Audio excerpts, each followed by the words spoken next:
Hi guys. So listen, my babies are on their way over, but I just wanted to bring to your attention. I think it is very necessary for anyone that has been ensnared by a narcissist to view this video. It's called Risa Tisa, just like it sounds, capital Reesa Teesa. This young lady came across my screen when I was looking for a video of mine. And what got my attention was the part. I literally stayed up to 5 a.m. in the morning. I was cleaning. I even posted a video of my washing machine acting crazy. But I stayed up to 5 a.m. plus, listening to all the way from 1 to 50 of her videos. Someone put a whole collage of all of them on one whole video. It's like 7 hours long. I literally was washing clothing, reinventing items that I had thrifted from months and years ago, eating salad while listening to this inconceivable, devastating, true, traumatic testimony, hardship, whatever you want to call it, something that no one should ever have to go through. And this is to my everyday, normal, healthy people that has been ensnared by a narcissist. I encourage you, if you're going through, if you've no contact for 1 day, no contact for 1 year, no contact for 100 years, watch this. She gives you play by play, and basically you're going to see yourself in this. All this lady wanted, just like you and I, was love. And for love to be, for her to reciprocate that, and, loyalty and trust and all of that. Instead, she was ensnared by a sociopath, pathological, narcissistic liar. And, as I said, I was looking for one of my videos and came across this. And it was a woman with rollers in her hair, and, she just started talking, and I clicked on it. What made me continue to watch all 50, and I fell asleep, woke back up. What made me gravitate to listening to her, the very first few minutes of her introduction, in which she calls it the introduction, the moment she said that she would be telling the truth even if it made her look bad, she had my attention. As I said, there's a part 1 to part 50. And I wrote this stuff down because I wanted to be able to say it in order. But we need to learn how to stay off the internet, because this is where these monsters troll. This is where they troll. Okay? This woman lays everything out from step to step to step, and she's brave, because a narcissist, even if you're not talking about them, they believe they're talking about you. And even from prison, they will attempt to, some kind of way, shape, or form, harm you, ruin your life, etc. He was, this narcissist that she was married to, I think she got married, and don't hold me to this, after 2 weeks of meeting each other, they met online, and oh my God, she just tells everything that we don't share. from play by play, from the moment, like she said, they met, from the moment they got married to the moment they got divorced, and everything in between.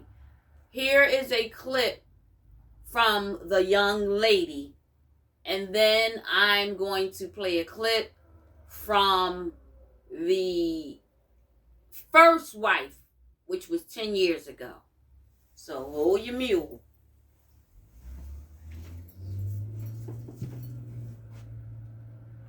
So before I show you the introduction of Risa Tisa, I would like to say to you, Risa Tisa, you are more than brave. You are more than amazing. You were never stupid, dumb, or any of that.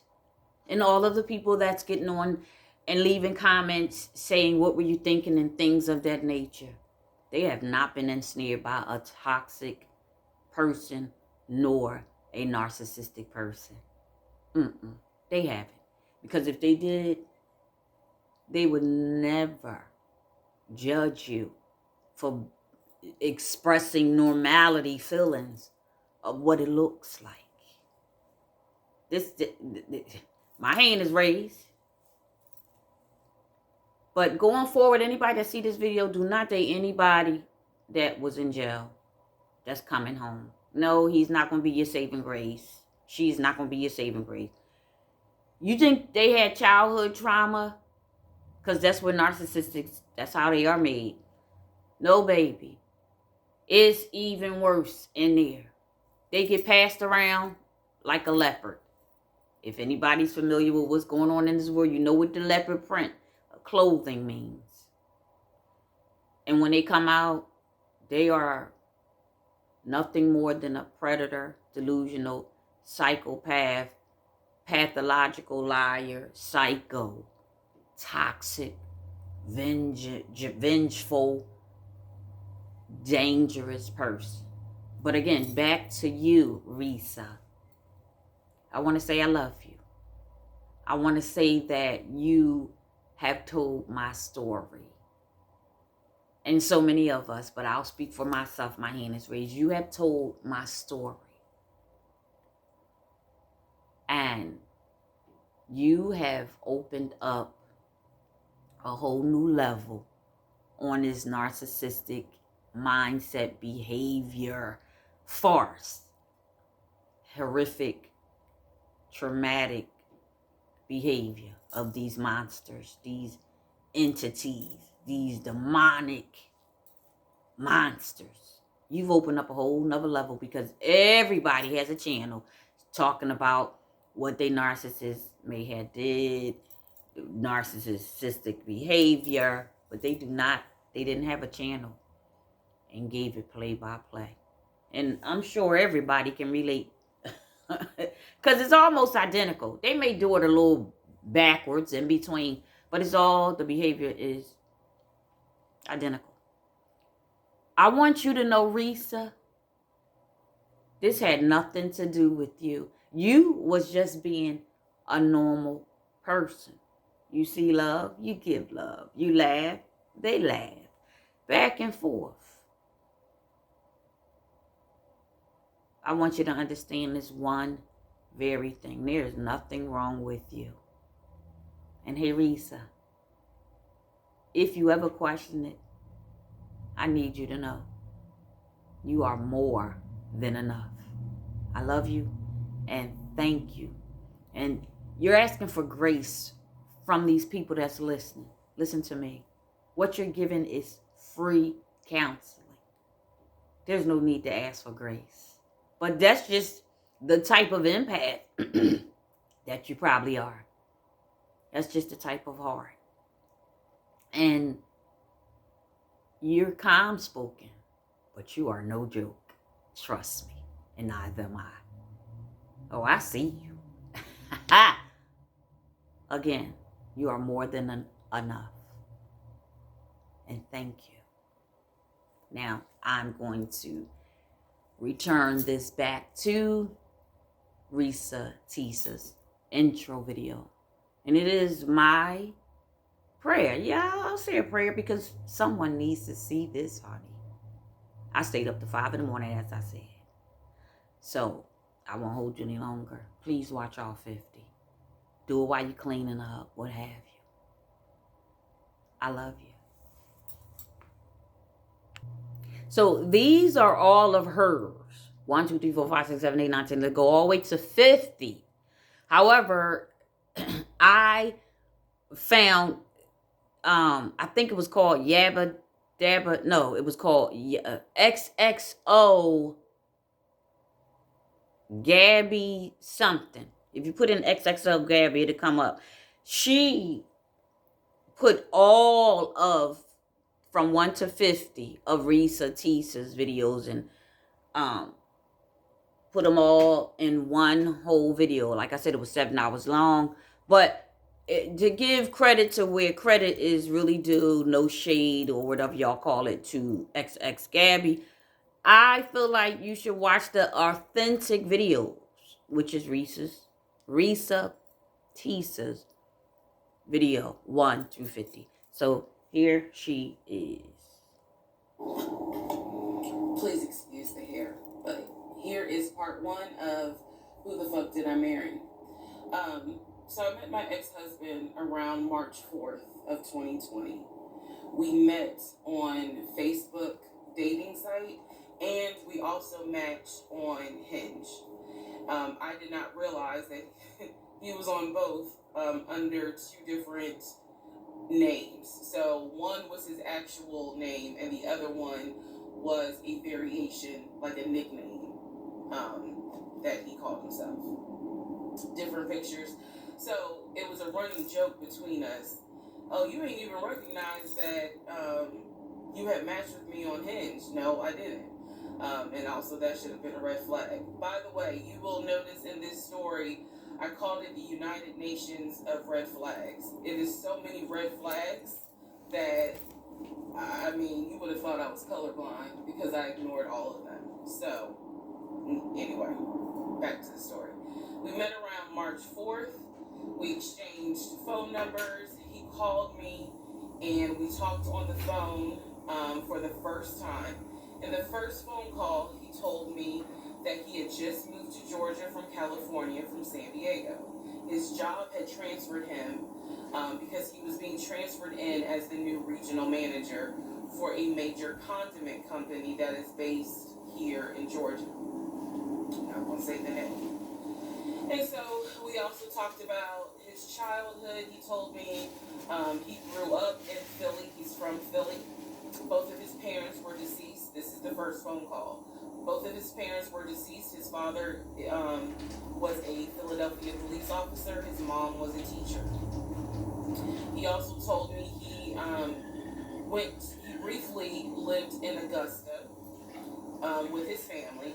He had 2 brothers and 2 sisters.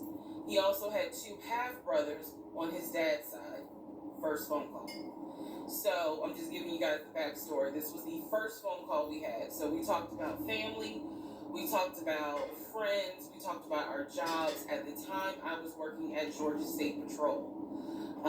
And he knew this, and he just thought that was like, wow, you know, so you work with troopers all day. Yes, I did. Also in that phone call, he explained to me that he used to play football. He explained that he used to play arena football. I know nothing about arena football. I know about NFL, I know about college, go Dogs, but I don't know anything about arena football. So he explained to me that he used to play arena football. He used to work at Apple in the off season of arena football. And I remember thinking on that phone call, oh, okay, you know, like, good for you. I don't know anything about arena football, and I believe I did tell him that. I don't know anything about arena football. That'll come into play later on.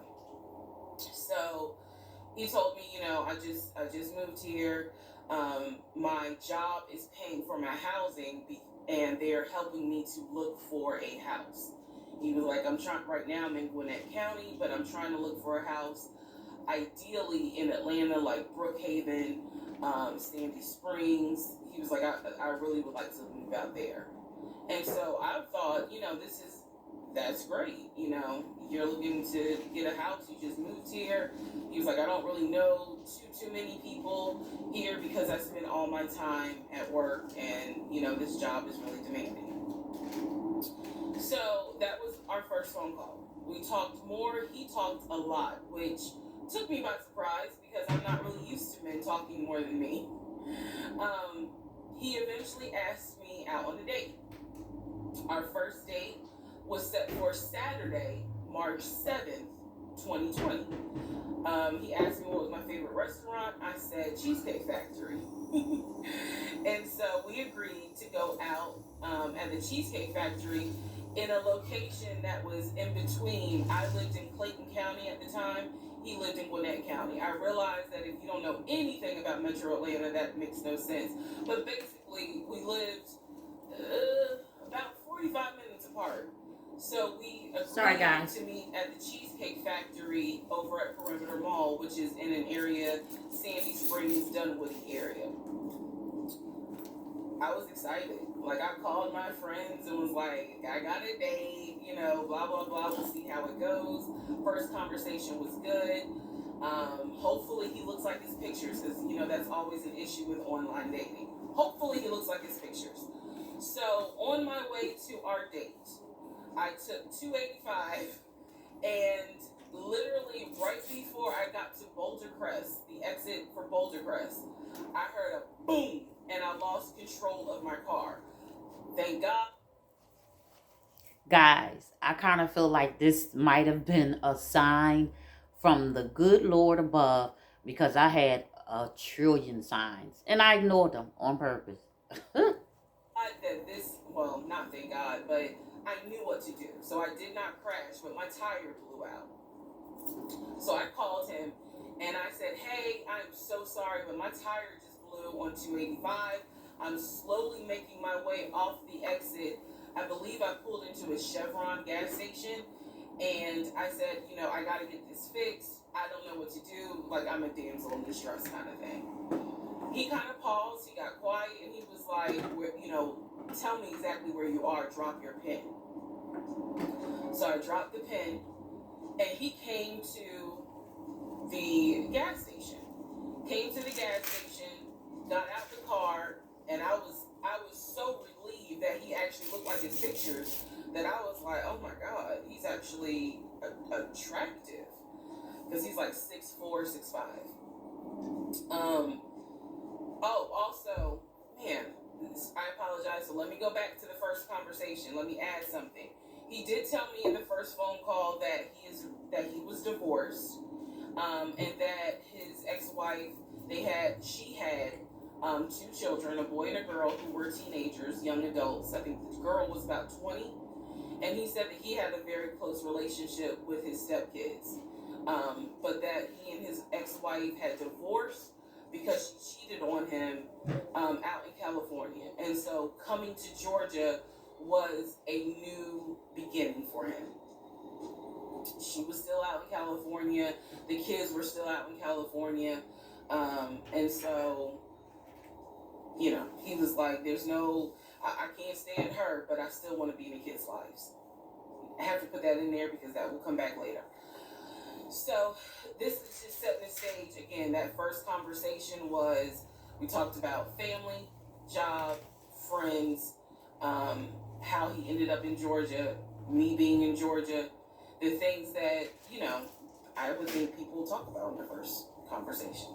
All right, now back to the tire blew out. So he shows up to the gas station. He changes my tire, which I just thought was the sexiest thing in the world.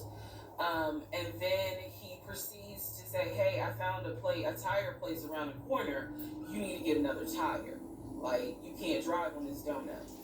So he followed me to the tire place, and then helped me get a tire, paid for it. So I was definitely like, wow. And so the vibe was good. So anyway, I get the tire fixed. We follow each other to the Cheesecake Factory. over in Perimeter. We hold hands walking into the Cheesecake Factory. So in my mind, I'm like, this is just this. Oh my God, I had butterflies. That's the look of a woman who had butterflies. So I had butterflies, and we go in. There's a long wait, and so we sit outside and we just talk. And the conversation's great. And this is where he tells me what it is he's looking for. He tells me, you know, I believe at the time he was 42. He was like, I want to get married and it be for real. He's like, my parents were married 40 plus years before my mom passed away. And I want that. I want marriage, family, a house. Like, that is what I want. He's like, I'm as a man, I'm ready to get married, but I want it to be for real, because the first time, you know, it really hurt me when she cheated on me. So he's telling me everything that I wanted to hear. And so he was like, what is it that you want? And I said pretty much the same thing. I was like, I'm ready to get married, definitely want to have a family, and I want to marry my best friend. So we both put on the table that we wanted marriage. And this is the end of part 1. So guys, I just encourage you. And shout out to everybody that's been ensnared by a narcissist and made it out safely. I want to tell you that I love you. And you too are more than enough. Watch the 1 to 50. I do have a video of the first wife. In fact, I think I'll show that as well. I love you. Shout out. Shout out to Everyday PJ. I see you did your research, honey. You found her. I think this may be Latoya, the first wife from 10 years ago. And at the top, it says, under Section 107 of the Copyright Act 1976, allowance is made for fair use for purpose such as criticism, comments, news reporting, etc. So here's the first wife. She was married to Legion 10 years ago. So I'm going to address the elephant in the room, because it's been brought to my attention that my ex-husband is out here in these streets disturbing individuals, as he always has. Hey, PJ. Into this. Let me first say, this chapter of my life is closed. I have moved on. It's been more than 10 years. I'm over it. I'm done. I'm good. Okay? But after I say this, let's just leave it alone. I don't want to talk about this anymore. I'm not going to address it anymore, because I have nothing to do with this. This is my past life. The book is closed, okay? So Legion, as y'all call him, is a despicable, nasty, and vile individual. I fell for the trap over 10 years ago. Yes, he was charming, and I was broken mentally. Okay? Understand, self-love was not here at all for me to actually love myself enough to understand that this is not love. Wow. He manipulated me. He love-bombed me. All of the, I'm going to do this or I'm going to do that and everything else. Yes, all of these things were said to me. Guess what? None of it happened. He's manipulative, and he literally tried to ruin my life. Yep. He had family turn against me because he wanted to tell people lies about me and things of that nature. And unfortunately, he's very, very good at what he does. It took me many, many, many years to get past that. I have healed. And with this situation being brought back to me, it's like cutting me back open. Wow. With a dagger, because I was already healed up. The Band-Aid had been left. I've gotten married. I'm happy. Been good, right? But this man is a pathological liar.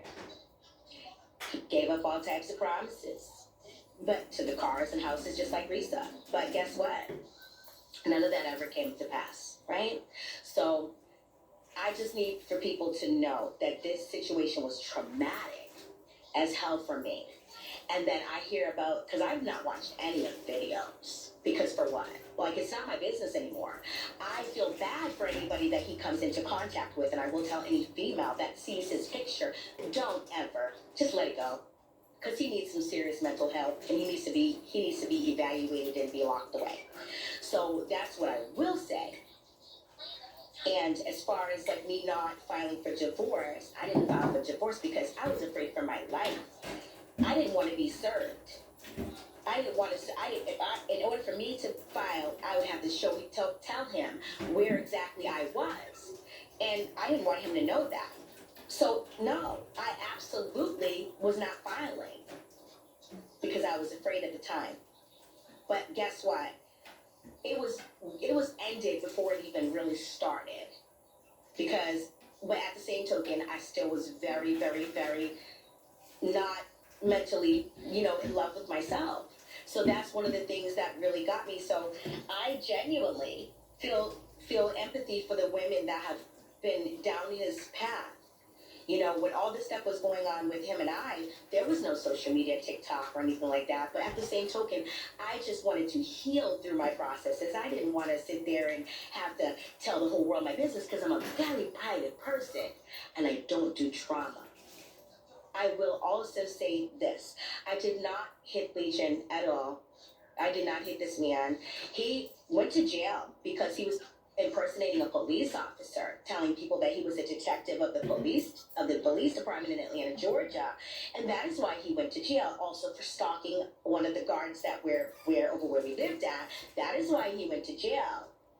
So he didn't go to jail because of we never went to court about me putting my hands on him. My son did, yes, interact with him, and my son, yes, he did put his hands on him because he threatened me for the last time, and enough was enough. As you go through life, you can either sit down and continue to take it, or you can get up and triumph and do what you need to do so that you can make your life better. And at that point, enough was enough for me. I was done.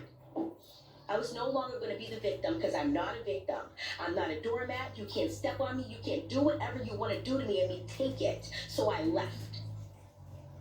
I will also say, I need people to understand this is my life we're talking about, right? So this situation is triggering, but it's triggering me because it needs to be said. But it's one of those things where I was okay with not saying it. I was good. After this conversation, after I'm done saying my piece, if anybody wants to actually, know how I healed from all of this, you're more than welcome to go, click into my link on my Ms. Missouri page on Facebook. And you're more than welcome to listen to my show tonight. Because my Health, My Mind, and Body radio show is literally about healing. And my show tonight is about elevating your mental. And I've been elevating my mental for years. And I'm so fucking proud of myself. You know why? Because I've done a lot of work to get past all that shit that was going on in my past. So, all that, Risa Tisa, I pray, honey, that you get the healing that you need, sweetie, because guess what? It took me time, and I pray that you get the healing that you need. And anybody else, Vivian or anybody else, I pray that you guys get the healing that you need. Because this situation is not easy, but I hope that you guys really get the healing that you need. So that way, you guys can move forward in your life, because it's possible to have a love of your life after all of this trauma. It is very possible. So with that being said, you guys, I really hope that, this will be on my end anyways. You guys can continue talking about it if you like, but I'm done because I'm not a victim. I got out and I moved on. I am not attached to this man. Don't want to be attached to this man. He's out of my life. Been out of my life all of these years and don't want to have anything to do with him. So that's just that. If anybody wants to know how I triumphed through all of this, because I have to go into obviously more details, you guys can go ahead and go onto my show, and I'll go ahead and put the link on my Facebook, and I'll also put it here on TikTok for you guys to be able to see. What to do every day, people, man? It's your boy PJ today. We back with another lit video. We back in the confessional. Yes, we stay in the lit, big dog, man. Shout out to my everyday people who rock with me every day. Shout out to my homeboy Lucky Wizard Deals. He keeps it lit, man. Shout out to you, PJ. Click the link. And so, video is going to be pretty long. I am in the kitchen preparing breakfast for my little ones that's coming over. I'm going to try to go get Nova. But in the meantime, in between time, please, please, please, please watch part 1 to part 50 of Risa Tisa. Her whole entire experience and anything in between when she was ensnared by a narcissist. You're going to be glad that you did. You're going to feel a sense of relief. Not like, oh, it's over, but the sense of relief that you're going to feel is, while I was going through this, somebody else was going through this. Wow, and this just happened 2 years ago, and she's sharing it. But listen, go watch that and be encouraged. I love you.